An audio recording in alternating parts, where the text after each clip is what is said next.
and we're going to move on now to VendRX. So Trent, are you live? Can you see my screen? Yes, we see your screen. So why don't you go ahead? I'm going to start the timer if you're ready to go. I'm ready. Thank you. Okay, great. Go ahead. Thank you.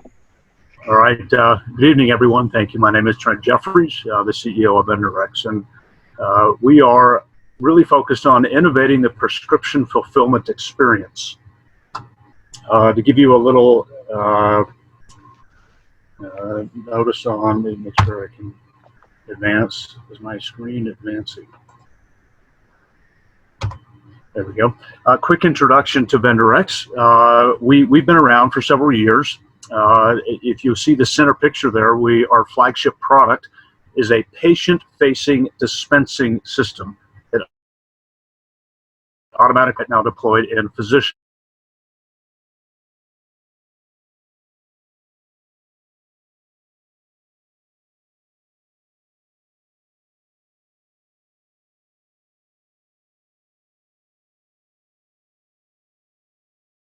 Mobile devices as well to be able to facilitate touchless solutions for dispensing.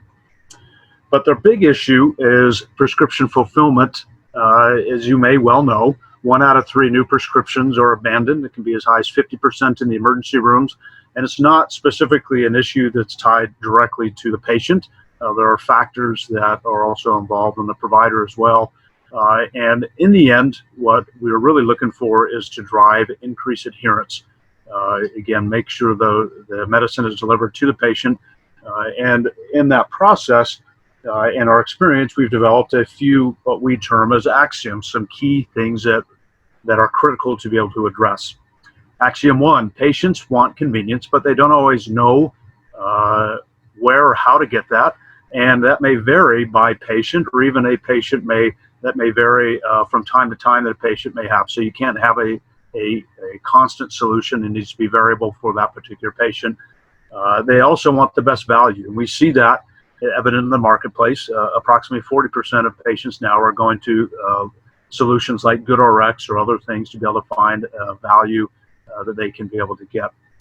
The inflection point for us is the closer we get to the point of care, to where that decision is made, the higher probability we have in driving behavior change and actually impacting adherence rate. We're creatures of habit. If we don't have the information, we don't have the changes in that process, then we will continue to do the same thing, and hence we won't impact the adherence rate. Now, the other side of the equation is the providers. We recognize that providers have some tools available, but not all the information, or they may not have it in their EMR. They may not have be paying for that module, whatever the case may be. Additionally, we recognize providers are very busy. Their focus is taking care of the patient, not necessarily taking care of the fulfillment. And that extra time can be very, very both distracting and, depending on personality and circumstances and busyness in the office, they either don't or can't take the time for that. So when we look at addressing these core, what we term again as axioms, to be able to solve our problem, we distill that down into a couple of elements that need to focus on both the patient and addressing patient needs, as well as the provider, and doing that at the point of care. And within that, we need to make sure we have appropriate information, options, and the convenience that allows them to make that choice. So what we have created, or are in the process of creating, and we have elements with our current technology already, and we want to pull all this together, is the universal prescription fulfillment solution. So you can imagine the workflow for a moment. Patient is with the provider, prescription is required, and rather than have the conversations or lack thereof, and they simply go to the pharmacy like they normally do or don't, the provider will give them an option to be able to say, hey, I'll send this to VendRX, and you can choose, and you'll have all the information you need, including your copay amount and other things, and you can make that choice and choose what you want in your solution. At that point in time, the patient then, when they have that, they can make that choice independent of the provider, and if they happen to be dispensing at that location, they can get it right there at the location. Home delivery will be available for refills or for first dose as required. coupon or cash discounts that everyone's familiar with, GoodRx or similar solutions. We actually have relationships with United Networks of America and Single Care. Short-term delivery, which is a trend that we've seen addressing or trying to address the convenience aspects and value aspects, would be part of that. Or if they just want to go to their standard pharmacy, we'll provide the ability for them to be able to take it to their pharmacy or forward to their pharmacy and have that solution. So what this allows us to do is shift the decision-making to the patient with all of the information they need to be able to have all the options available. Now, in our product stack, the three on the right, we already have deployed. We have point-of-sale software for those that are looking to dispense direct. Those who want to take labor content out, we have a kiosk, which is very similar to if you go to an airport, you go to a kiosk, you perform functions, do a payment transaction, get receipts, etc. And in this particular case, the last step is the office provides that medication, or we have full automation. And that full automation requires no office interaction, can be deployed either in a physician's office or as a remote pharmacy in a hospital setting or a pharmacy after hours, etc. The one on the left is the one that we're finalizing. That will be a free application that will be available to all providers or any providers that want to have the service for their patients. And again, that workflow scenario would be such that the provider can provide that to their patient. Patient can make their choice and have those options with the intent of driving adherence and getting greater visibility for that adherence.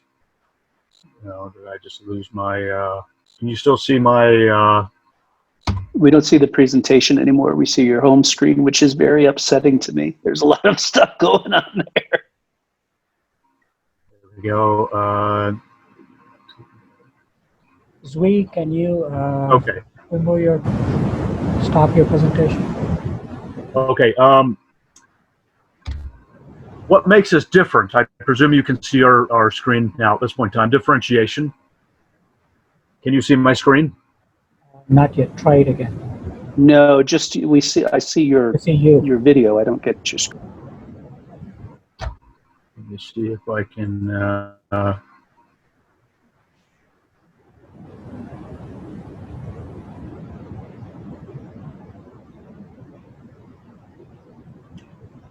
Not the ideal. I apologize for the. No, somebody else Zoom bombed you. That's why you got lost. Can you see it now? Yeah. Can you see the screen now? No. No, cannot. Uli, do you know what?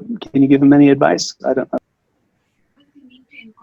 Let me try one more time, and if that does not work, can you see a screen now? Yep. Yes. Okay. Yes. Should be differentiation. I'll continue on and I'll talk really fast because I know I lost some time there.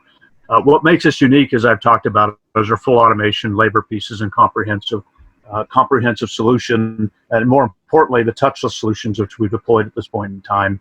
I won't go into a lot of detail on our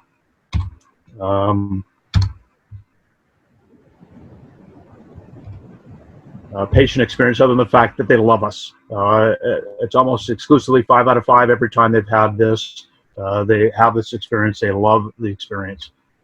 Providers as well love us. They are able to generate additional revenue, increase patient satisfaction, and gain competitive advantage to be able to keep and grow their practices. To date, from a traction standpoint, where we have been as a company, in our analysis, we believe that we can increase, and we've got data to suggest this, increase adherence by 40%. We've done over 15,000 transactions have been processed, never dispensed the wrong script. We've got 4 patents that have been issued. I mentioned the hospital projects we have in place. We are now in process of implementing 2 pilots for a remote pharmacies and hospitals. We went live just in 2020, the end of this year, with our pay by phone and choice options. And as I mentioned, we have our full automated service that went live in 2017. We've got 10 pilots in place in 4 states. This next year, what we intend to do to complete this solution that we have is finalize the adjudication aspects with Relay Health, incorporate the discount pieces with United Networks of America and Single Care or Single Care. And we are looking for a mail order partner to finalize and provide that option so that refills can be signed up immediately, again, at the point of care on their phone or on our solution. From capitalization standpoint, we are now opening a new round. We're seeking $2 million round with the objective of achieving a $5 million revenue this next year. In addition, it will be, and I'm happy to provide a prospectus, it will be a round in which we'll be offering preferred shares, and I can provide both prospectus and term sheet for those that are interested. What questions do you have? I apologize for the hiccups on that.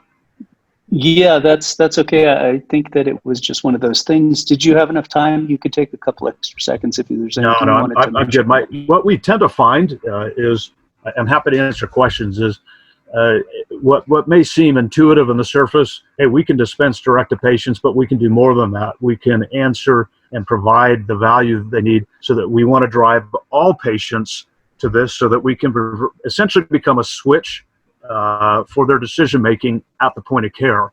That shifts the way that the fulfillment is delivered. And so we've got lots of tools out there, and our automation, again, is our flagship product that's been in service for several years now, tends to be some of the focal points for our questions. And so again, happy to answer any questions at this point in time. Okay, so judges, do we have any questions for Trent? VendRX.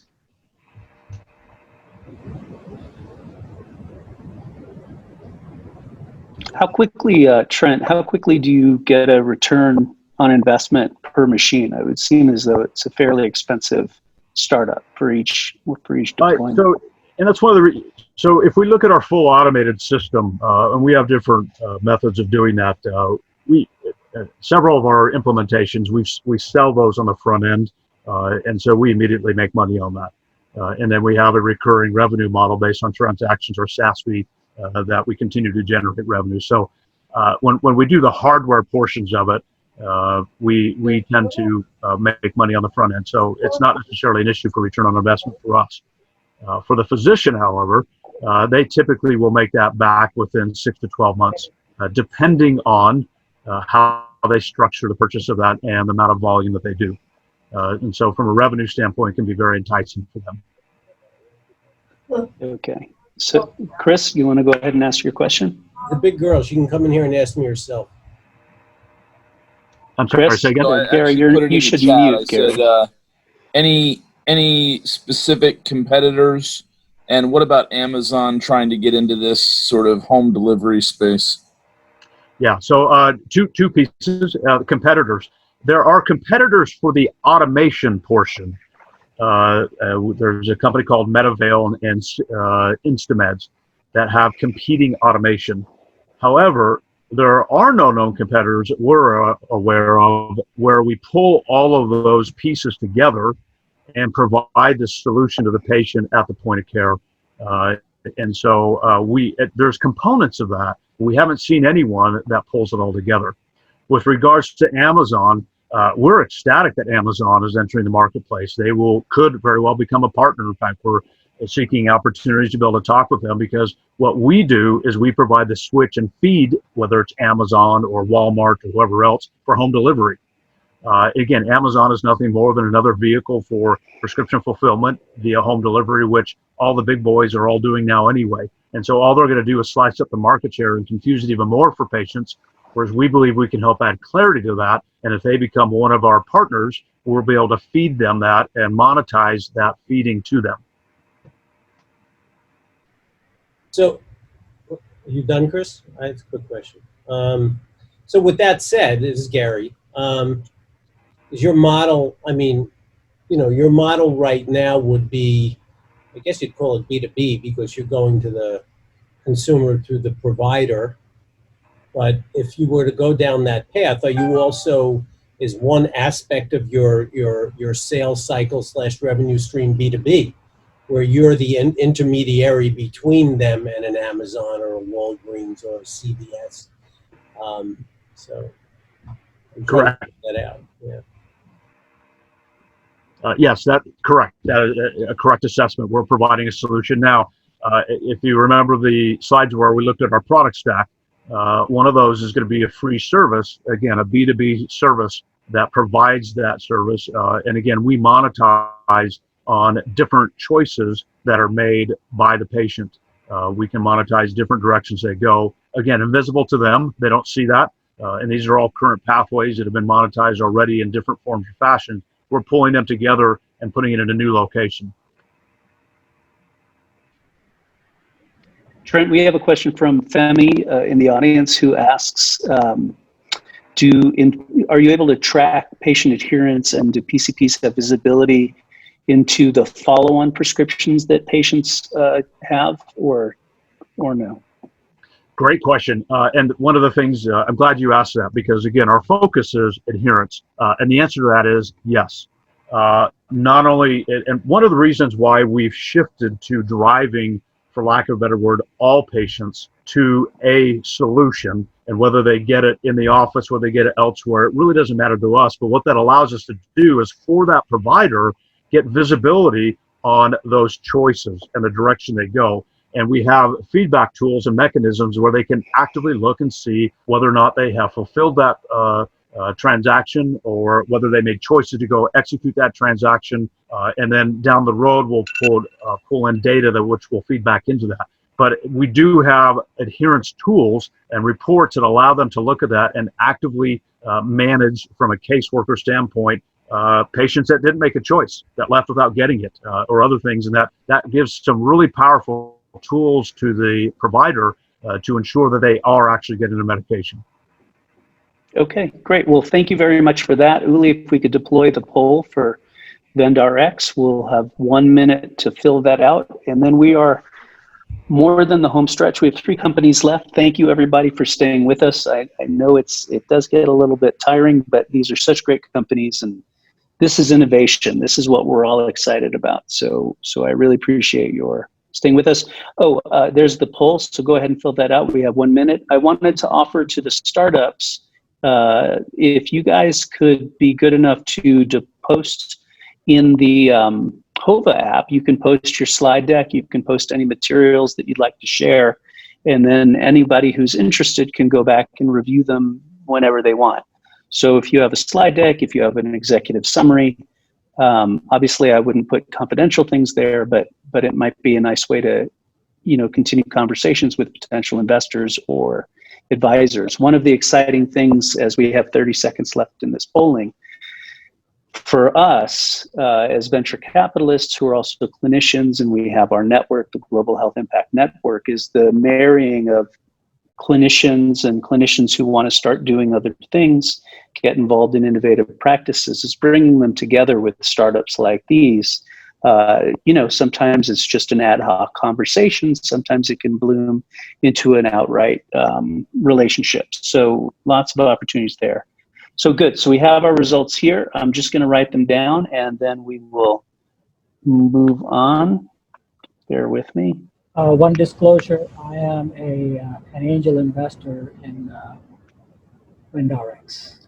So I did not pull.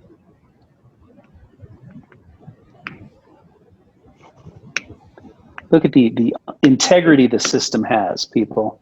It's fantastic. Well, great job, VendRX. Trent, thank you very much for that. We will take that poll down in our next present.